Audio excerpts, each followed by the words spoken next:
¿Alguna vez se ha preguntado cómo podría pagarle usted, o si alguna vez, quizás vamos a hacer mejor la pregunta, si alguna vez usted podría pagarle a Dios por todos los beneficios que Dios le ha dado?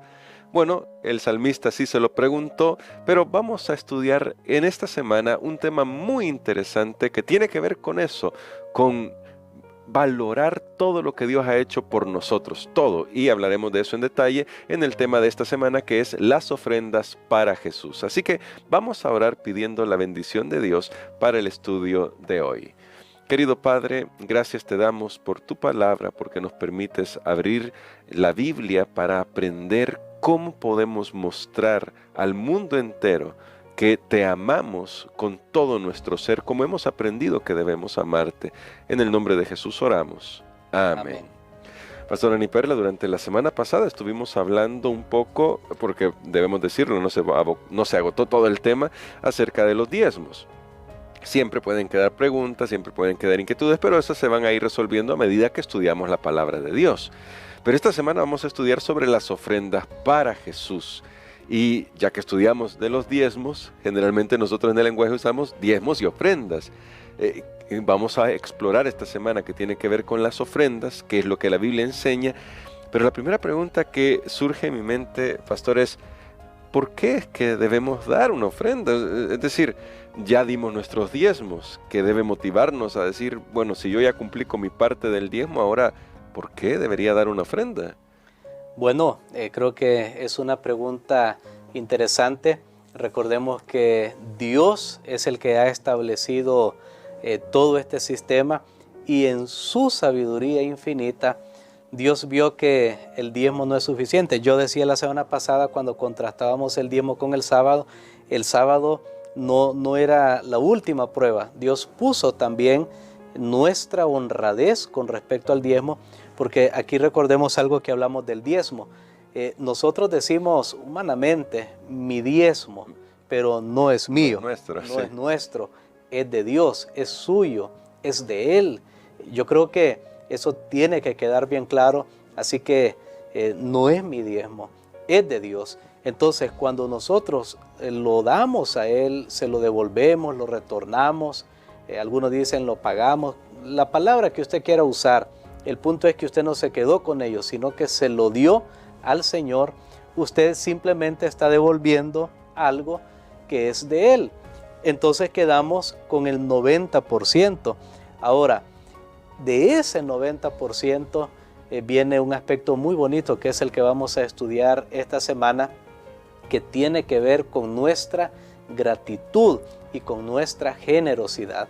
Ya Dios mostró su generosidad al darme todo lo que yo necesito para suplir mis asuntos en esta vida. Por supuesto, darnos la salvación, que es el don más grande. Correcto. Pero ahora se tiene que probar mi generosidad. Cuando yo doy el diezmo, no estoy siendo generoso, estamos hablando en un sentido técnico. Correcto. Solo estoy siendo honrado, honesto. Por eso es que decimos un diezmo honesto y fiel. Solo estoy siendo honrado, honesto, íntegro, cabal, como decimos aquí en El Salvador.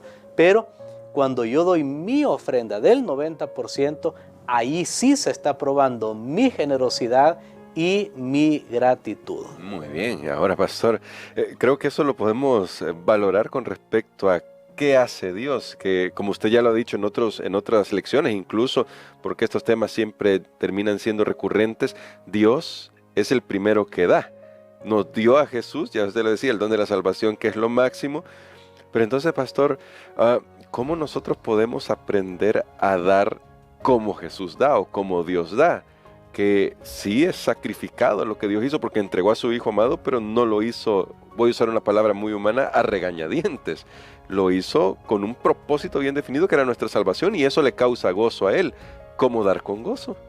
Bueno, creo que la palabra de Dios tiene la clave para nosotros, y me gustaría que podamos examinar uno de los versículos que se hace referencia al final de la lección del día domingo, que es en la segunda carta del apóstol Pablo a los Corintios, el capítulo número 9 y los versículos 6 al 7. Muy bien, y dice aquí: pero esto digo, el que siembra escasamente segará, Y el que siembra generosamente, también generosamente segará.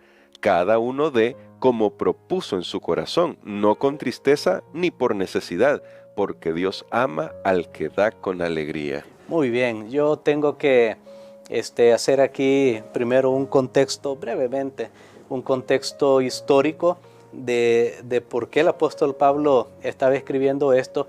Y sucede que el apóstol Pablo había hecho una campaña de recolección para los santos, o sea, los creyentes cristianos que eran pobres en Jerusalén. Recordemos que el cristianismo comenzó a ser perseguido, el imperio romano, los judíos que estaban detrás ahí incitando a las autoridades, comenzaron a meter a muchos a la cárcel, a matar, y la iglesia en Jerusalén, donde comenzó, por supuesto, la iglesia cristiana, llegó a empobrecer.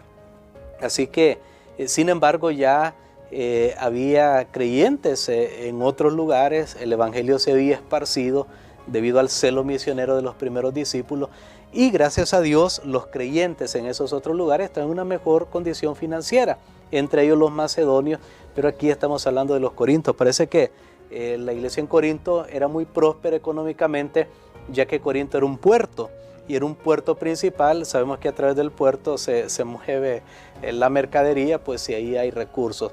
Ahora, Pablo había estado apelando a ellos para que enviaran de sus ofrendas, de su 90%, porque recordemos, la ofrenda siempre es el 90% de su ofrenda, es tomada del 90% que enviaran a los pobres en Jerusalén. Y hay toda una historia, no vamos a leer todo esto porque tendríamos que ir a todo el capítulo 8. De paso, si usted quiere tener el contexto, hágalo, pero me llama la atención, solo vamos a leer los últimos 2 versículos del capítulo número 8, segunda carta a los Corintios, capítulo 8 y versículos 23 al 24, porque después de estos textos vamos a saltar a la explicación de lo que leímos hoy. Claro que sí, y dice acá: Tito es mi compañero y colaborador ante vosotros. Los demás hermanos son mensajeros de las iglesias, gloria de Cristo. Mostrad pues hacia ellos ante las iglesias la prueba de vuestro amor y del legítimo orgullo que sentimos acerca de vosotros. Muy bien. El apóstol parece que las iglesias habían escogido a Tito por un lado, había otro colaborador que no se menciona el nombre, y junto con Pablo eran 3 personas que estaban llevando a cabo esta campaña de recolección. De hecho, siempre para manejar los asuntos financieros debe haber más de una persona, claro. Debe haber verificación, pero en el versículo 24, noten cómo dice: mostrad pues con ellos ante las iglesias la prueba de vuestro amor. ¿Cómo iban a mostrar la prueba de su amor ante Tito y todo eso? Al enviar las ofrendas para los hermanos de Jerusalén. Así que la Biblia habla de una prueba de amor y dice que esa prueba de amor son nuestras ofrendas. Amén. Y Dios no ha establecido otra. De hecho, me llama la atención, aquí en la lección tenemos en la primera parte una declaración de consejos sobre mayordomía cristiana, en la parte final, que dice, la cita que está ahí de página 20 y 21, esta es la única manera posible en que podemos manifestar nuestra gratitud y nuestro amor a Dios, porque Él no ha provisto ninguna otra. Y Elena de White está escribiendo lo mismo que dice aquí la palabra de Dios. Las ofrendas son la prueba de nuestro amor. Amén. Así que la pregunta es, bueno, ¿cómo puedo motivarme yo para ser generoso en mis ofrendas? Tengo que amar. ¿Y cómo hago para amar? Bueno, tengo que contemplar a Dios, tengo que tener comunión con Él, tengo que contemplar el sacrificio de Cristo. Así que Pablo les había dicho todo esto, y entonces va a darnos todavía una motivación más. Y Pablo dice, miren el ejemplo del agricultor. El agricultor que siembra generosamente recogerá. Y usted sabe muy bien, hermano Gerson, que si un agricultor siembra, por ejemplo, yo no sé si ellos lo hablan en hectáreas o manzanas muchas veces, pero si alguien siembra 10 hectáreas, obviamente va a recoger en proporción a 10 hectáreas. Si alguien sembró solo 2 hectáreas, va a recoger en proporción a 2 hectáreas. No puede ser diferente. se espera una cosecha en proporción a lo que fue sembrado, a lo que fue sembrado. Y a mí me llama la atención, porque esta ilustración que elige el apóstol Pablo, no necesita verificación. Usted no necesita ser, o no necesitamos ser, me incluyo, grandes pensadores para comprobar que entre más alguien siembra, más va a recoger. Así que noten lo que el apóstol y la palabra de Dios nos dice. Mire, esto ni siquiera tienes que darle tanta vuelta en la cabeza.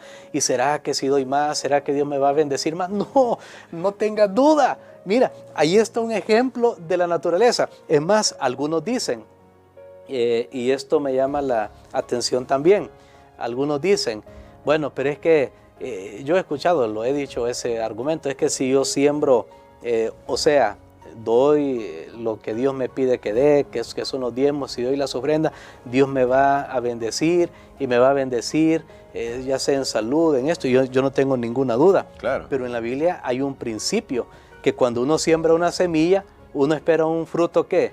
Un fruto correspondiente a esa semilla. Yo sembré una semilla de maíz, pues obviamente lo que voy a obtener es eso, no voy a obtener frijoles. Ahora, si usted sembró una semilla material, ¿qué creen que va a cosechar? Va a cosechar algo material, no tenga ninguna duda. Mire, la Biblia nos está poniendo a nosotros todo esto muy, muy claramente. Por supuesto, habla del que siembra escasamente, pero luego el apóstol dice, cada uno dé como propuso en su corazón. ¿Qué significa eso? O sea, lo que pensó de antemano, predeterminadamente.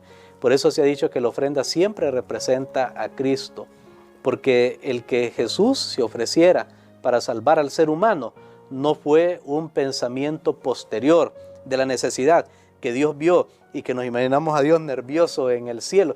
¿Qué hago? Adán y Eva desobedecieron, pecaron, comieron del fruto.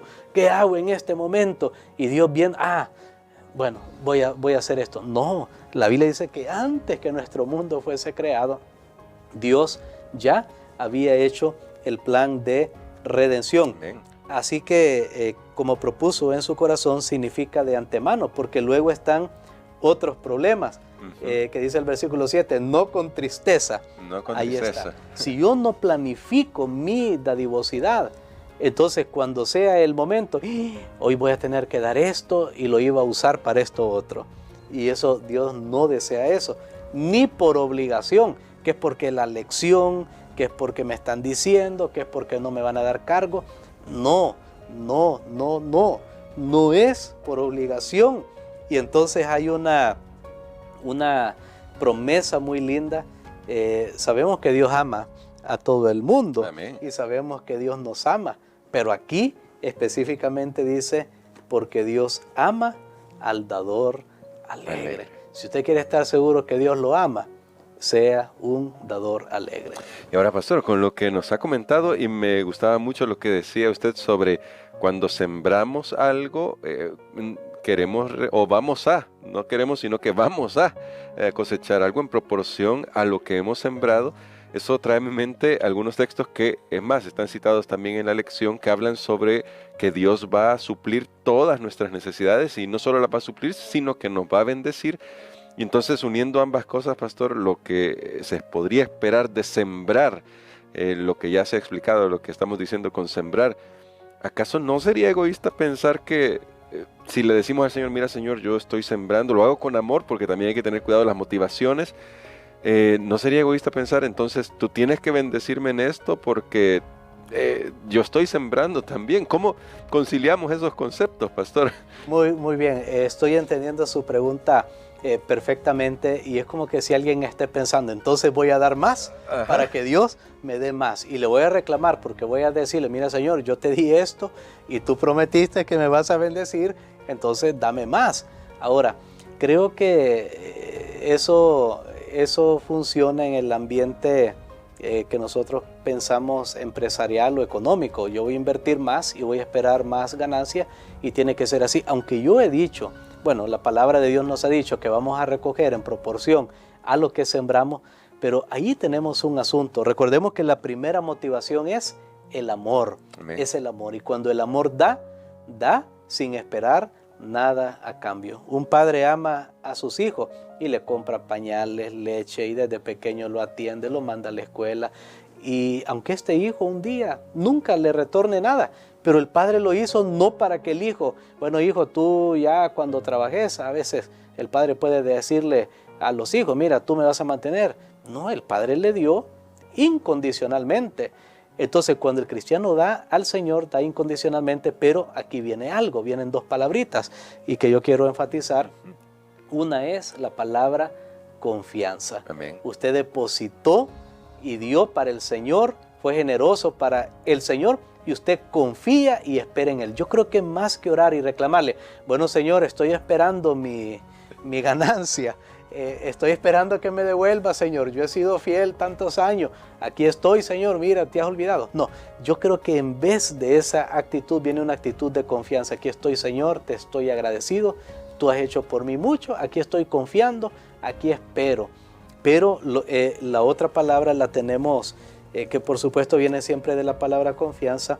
Aquí mismo en la carta que leímos, 2 Corintios capítulo 9, y veamos el versículo 8. ¿Cuál es el resultado de lo que habíamos leído anteriormente de sembrar generosamente? Bueno, que dice acá, que Dios es poderoso para colmaros de toda gracia, a fin de que teniendo siempre lo necesario, abundéis para toda buena obra. Muy bien, aquí viene la gran promesa, Dios es capaz. De hecho, la palabra "y Dios es poderoso", esa palabra griega que hemos hablado de poder, que es la misma que se traduce para dinamita en español, y dice Dios es capaz. Dios tiene poder. Usted sembró su semilla material. Usted va a esperar una cosecha material, pero no lo va a hacer ansiosamente. Dice, Dios lo va a hacer, Él es capaz. Usted se sienta y espera confiado en el Señor. Usted sabe que Dios es capaz. Dice, para hacer que abunde en vosotros toda gracia, a fin de que teniendo siempre en todas las cosas todo lo necesario, abundéis para toda buena obra. Y aquí vemos un principio que tal vez lo vamos a desglosar en otro momento, que entre más damos, Dios nos da más, pero el cristiano no lo va a seguir reteniendo para él, sino que ahora tiene la oportunidad de dar más. Por eso esta pregunta, ¿es egoísmo de nuestra parte reclamar las promesas de Dios? Yo pienso que podemos plantearlo de la siguiente manera, y es que el cristiano espera en Dios y sabe que Dios le provee, lo hace por amor, lo hace incondicionalmente, pero Dios cumple sus promesas. Amén. Entonces, teniendo esto en vista y considerando que este tema sí es un tema extenso y vamos a seguirlo estudiando durante esta semana, queremos hacerle la invitación a que vaya al Señor y de nuevo, como lo planteamos con el diezmo, lo experimente por su propia cuenta. Y pastor, queremos que ore por nosotros por eso, para que en nuestros corazones podamos aprender a tener las motivaciones correctas a la hora de dar también nuestras ofrendas, esperando con confianza en el Señor. Amén. Padre, gracias te damos, Señor, por esta lección maravillosa. Gracias porque nos das la oportunidad de mostrar nuestro amor y nuestra generosidad por todo lo que tú has hecho por nosotros, también nuestro amor por nuestro prójimo. Gracias por ese don maravilloso de Jesucristo. En ese nombre precioso te pedimos todo. Amén. Amén.